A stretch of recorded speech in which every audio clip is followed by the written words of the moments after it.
یہاں سے آخری گروپ شروع ہو رہا ہے. آخری منزل تو سورہ قاف سے شروع ہوئی تھی. چھٹا گروپ مکی اور مدنی صورتوں کا یہاں ختم ہو گیا. 7 صورتیں حسین ترین صورتیں قرآن کی. وہ پہلی 7 صورتیں تھیں: سورہ قاف، سورہ ذاریات، سورہ طور، سورہ نجم، سورہ قمر، سورہ رحمان، عروس القرآن، پھر سورہ واقعہ. پھر یہ 10 صورتیں آ گئیں: سورہ حدید، سورہ مجادلہ، سورہ حشر، سورہ ممتحنہ، سورہ صف، سورہ جمعہ، سورہ منافقون، سورہ تغابن، سورہ طلاق، سورہ تحریم. اب پھر یہ مکی قرآن مجید، یہ آخری گروپ ہے. اس میں بھی پہلی 6 صورتیں جو ہیں وہ 3 کے سب گروپس کی شکل میں ہیں. سورہ ملک بڑی، جیسے سورہ قاف وہاں تھی اسی مقام پر یہاں سورہ ملک ہے. بہت جامع اس کی تاثیر، اور یہ بہت حضور کو عزیز تھی. آپ کی یہ معمولات میں سے تھا، رات کو سوتے ہوئے آپ سورہ ملک پڑھا کرتے تھے اور اس کی آپ نے تلقین کی ہے. بسم اللہ الرحمن الرحیم. تبارک الذی بیدہ الملک وہو علی کل شیء قدیر. بڑی بابرکت ہے وہ ہستی جس کے ہاتھ میں ہے بادشاہی، راج اس کا ہے. یہ ہے دین کا سیاسی پہلو. پوری کائنات پر اس کا راج چل رہا ہے. دنیا میں بغاوت ہے. کیوں ہے؟ وہ اپنے ایمان کے دعوے داروں کا امتحان لینا چاہتا ہے بس. ورنہ سورج، چاند، گیلیکسیز، پوری کائنات اور خود ہمارے جسم کا ایک ایک ذرہ اس کے قانون کا پابند ہے، تابع ہے. ہمارا جسم ہمارے اختیار میں کہاں ہے؟ میں تنگ آ جاتا ہوں، 2 دن ہوتے ہیں یہاں سے تو طبیعت خراب ہو جاتی ہے، جب تک کہ میں وقت لگتا ہے قینچی لے کر بیٹھتا ہوں. اگر میں چاہوں کہ یہاں بال نہ آئے، میرا جسم ہے، میرا تو اختیار نہیں، وہ تو آئیں گے. تو ہمارا جسم بھی جہاں اس کی فزیولوجی کا تعلق ہے، اس کی اناٹومی کا تعلق ہے، یہ سارا اللہ کے قانون کے تابع، میرے تابع تو نہیں. میں چاہوں میرا دل ذرا رک جائے، جب چاہوں میں اس کو سٹارٹ کر دوں تو یہ تو نہیں ہوگا. جب بند ہوگا بند ہو جائے گا، میرے اختیار میں نہیں ہے. لیکن یہ کہ جو ہماری اختیاری زندگی ہے اس میں ہم نے طے کر لیا ہے کہ اللہ کی نہیں مانیں گے، اپنی مانیں گے، اپنی مانیں گے، اپنی بیویوں کی مانیں گے، اور جو بھی نظام ہے اس کے ساتھ وفاداری کریں گے، چاکری کریں گے، ان کی ملازمت کریں گے، ان کے رتھوں کے اندر ہم بیل بن کر جتیں گے تاکہ ہمیں عیش ملے، دنیا کے اندر ہمارے لیے مقامات ہوں، ہماری عیش. صلی اللہ علیہ وسلم. تو یہ ہے اصل میں امتحان. ورنہ بادشاہی یہاں اب بھی اسی کی ہے. یہ صرف ہلدی کی گانٹھ ہے جسے لے کر ہم پنساری بن کر بیٹھ گئے. میری مرضی، میرا خیال، میرا نظریہ یہ ہے. اور ہمارے نزدیک جو ہے طریقت قم المثلیٰ، ہمارے جو کلچر ہے، مثالی نظام جو ہم نے بنایا ہے، ہمیں اس کی حفاظت کرنی ہے.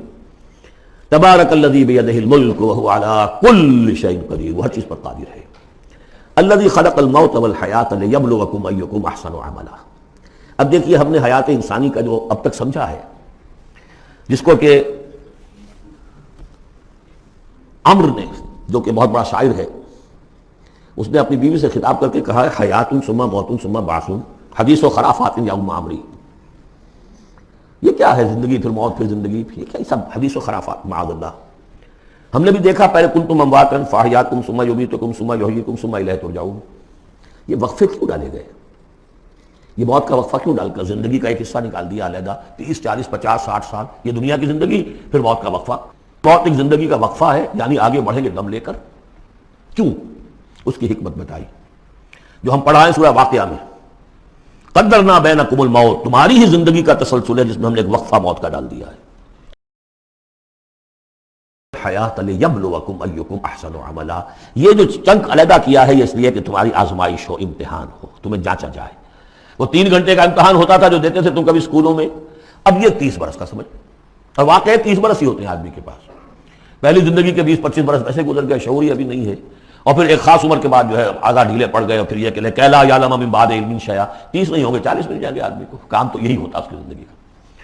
لیکن اس لیے ہے لیبلوکم ایکم احسن عملا، تاکہ تمہیں جانچے پرکھے دیکھے تم میں سے کون ہے اچھے عمل کرنے والا. اب دیکھیے علامہ اقبال کی جو نظم ہے زندگی کے موضوع پر، واقعہ یہ ہے کہ بہت چوٹی کی چیز ہے، بہت عمدہ چیز ہے. تو اسے پیمانہ امروز فردا سے نہ ناپ، جاویداں پہم دواں ہر دم جواں ہے زندگی. قلزم ہستی سے تو ابھرا ہے مانند حباب. جیسے سمندر میں ایک بلبلا سا ہوتا ہے، کتنی زندگی ہوتی ہے بلبلے کی. قلزم ہستی سے تو ابھرا ہے مانند حباب، اس نیا خانے میں تیرا امتحان ہے زندگی. خلق الموت والحیات لیبلوکم ایکم احسن عملا. ہے کبھی جان اور کبھی تسلیم جان ہے زندگی. کبھی زندگی جان سے مترادف ہے، عبارت ہے، کبھی جان دینا اصل زندگی ہے. وَلَا تَقُولُوا لِمَنْ يُقْتَلُ فِي سَبِيلِ اللَّهِ أَمْوَاتٌ بَلْ أَحْيَاءٌ وَلَٰكِن لَا تَشْعُرُونَ. ہے کبھی جان اور کبھی تسلیم جان ہے زندگی. اصل زندگی جو ہے وہ جان دے دینے سے حاصل ہوتی. الذي خلق 7 سماوات طباقا، وہ اللہ جس نے بنائے 7 آسمان ایک دوسرے کے اوپر. آیات متشابہات میں سے ما تری فی خلق الرحمن من تفاوت، تم نہیں دیکھ پاؤ گے اللہ کی تخلیق میں کہیں کوئی فرق. اتنا محکم نظام ہے، اتنا محکم نظام. کیا کسی سائنسدان نے آج تک یہ بھی کہا کہ تخلیق میں یہاں نقص ہے؟ کسی نے کہا؟ زوالوجی کی فیلڈ میں یا باٹنی کی فیلڈ میں یا کسی اور فیلڈ میں، جیولوجی کی فیلڈ میں، ایسٹرونومی کی، کسی نے کہا ہے؟ ما تری فی خلق الرحمن من تفاوت فارجع البصر هل تری من فطور، پھر طرح دوبارہ لوٹا لو اپنی نگاہ، دیکھ لو، ہر میدان میں دیکھ لو، کہیں تمہیں کوئی رکھنا نظر آتا ہے؟ اگر یہ تخلیق کامل ہے تو کامل حقیقت میں کون ہے؟ اس کا خالق، اس کا باری، اس کا مصور. بس یہ نظر نہیں آتا. سائنسدان سب کچھ دیکھ رہے ہیں، ڈھونڈنے والا ستاروں کی گزرگاہوں کا اپنے افکار کی دنیا میں سفر کر نہ سکا. بڑے بڑے صاحب بصیرت اور بڑے بڑے عقل مند اپنی ناک تلے کے پتھر سے ٹھوکر کھاتے ہیں. دیکھ رہے ہیں ٹیلیسکوپ سے ٹھوکر کھا رہے ہیں وہاں جو سامنے پتھر پڑا ہوا ہے اسے. یہ ہو رہا ہے آج ہمارے ساتھ. سپر جیل کا بسرا کر رہے ہیں، پھر لوٹاؤ ذرا اپنی نگاہ کو 2 مرتبہ اور. ینقلب الیک البصر خاسئا وہو حسیر، تمہاری نگاہ تھک ہار کر لوٹ آئے گی، تمہیں ہماری تخلیق میں کہیں کوئی رکھنا، کوئی دراڑ نظر نہیں آئے گی. وَلَقَدْ زَيَّنَّا السَّمَاءَ الدُّنْيَا بِمَصَابِيحَ وَجَعَلْنَاهَا رُجُومًا لِلشَّيَاطِينَ وَأَعْتَدْنَا لَهُمْ عَذَابَ السَّعِيرِ، اور ہم نے سب سے قریبی آسمان کو سجا دیا ہے چراغوں سے، یعنی زمین سے جو قریب ترین آسمان ہے، پہلا آسمان، اور ان چراغوں کو ہم نے بنا دیا ہے رجوما للشیاطین، شیاطین جن جو ہیں وہ جو کوشش کرتے ہیں اسے باہر نکل کر، اور وہ چاہتے ہیں کہ کچھ خبریں جو ہیں وہ فرشتوں سے چرا کر لے آئیں، تو ان کو کھدیڑنے کے لیے، ان کو اوپر سنگ باری کے لیے ہم نے یہ میزائلز رکھے ہوئے ہیں. وَأَعْتَدْنَا لَهُمْ عَذَابَ السَّعِيرِ، اور ان کے لیے ہم نے تیار کر رکھا ہے جلا دینے والا عذاب. وَلِلَّذِينَ كَفَرُوا بِرَبِّهِمْ، اور جو لوگ اللہ کا، اپنے رب کا کفر کریں، چاہے وہ انسان ہو چاہے جنات ہوں، ان کے لیے ہے عذاب جہنم، جہنم کا عذاب، وبئس المصیر، اور وہ بہت ہی برا ٹھکانہ ہے. اذا القوا فیہا سمعوا لہا شہیقا وہی تفور، جب وہ اس میں جھونکے جائیں گے تو سنیں گے کہ وہ دھاڑ رہی ہوگی، اچھل کود رہی ہوگی، اس کا جوش و خروش ہوگا. جو سورہ قاف میں ہم نے پڑھا تھا کہ ہم اسے پوچھیں گے حل امتلأت وتقول حل من مزید، وہ اور چاہے گی. جیسے کوئی بھوکا بھیڑیا ہو یا بھوکا شیر ہو اور اس کے آگے کوئی شکار ڈالا جائے تو جس طریقے سے وہ اس پر غرا کر آئے گا، تکاد تمیز من الغیظ، قریب ہوگا کہ وہ اپنے غصے سے پھٹ جائے.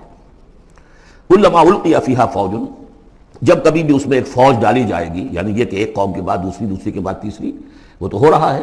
وہم یوزعون، ان کے درجہ بندی کی جائے گی، قوموں کا علیحدہ علیحدہ حساب ہوگا. سألہم خزنتہا، تو جو جہنم کے داروغہ ہیں وہ ان سے کہیں گے الم یاتکم نذیر، کیا آپ کے پاس کوئی خبردار کرنے والے نہیں آیا؟ قالوا بلا، وہ کہیں گے آیا تھا، کیوں نہیں؟ قد جاءنا نذیر، ہمارے پاس خبردار کرنے والا آیا. فکذبنا، ہم نے انہیں جھٹلا دیا تھا. وقلنا ما نزل اللہ من شیء، اور ہم نے کہا کوئی شے نہیں اتاری اللہ نے، یہ تم خام خواہ کہہ رہے ہو کہ تم پر کوئی قرآن اترا ہے یا تورات اتری ہے. ان انتم الا فی ضلال کبیر، ہم نے اس سے بھی بڑھ کر کہا کہ تم تو خود کسی گمراہی میں ہو، کھلی گمراہی میں مبتلا ہو گئے ہو، تمہیں کوئی آسیب آ گیا ہے یا کچھ اور ہو گیا ہے. وقالوا لو كنا نسمع او نعقل، اور انہوں نے کہا یا وہ کہیں گے کہ اگر ہم سنتے اور سوچتے، غور کرتے، عقل سے کام لیتے، ما كنا فی اصحاب السعیر، تو ہم نہ ہوتے اس جہنم والوں میں سے. فاعترفوا بذنبهم، بس انہوں نے اپنے اصل گناہ کا اعتراف کر لیا. یہ بہت اہم مقام ہے. اصل گناہ کیا تھا کہ ہم نے ان کی بات سنی نہیں، سنی تو انسنی کر دی، اس پر غور نہیں کیا.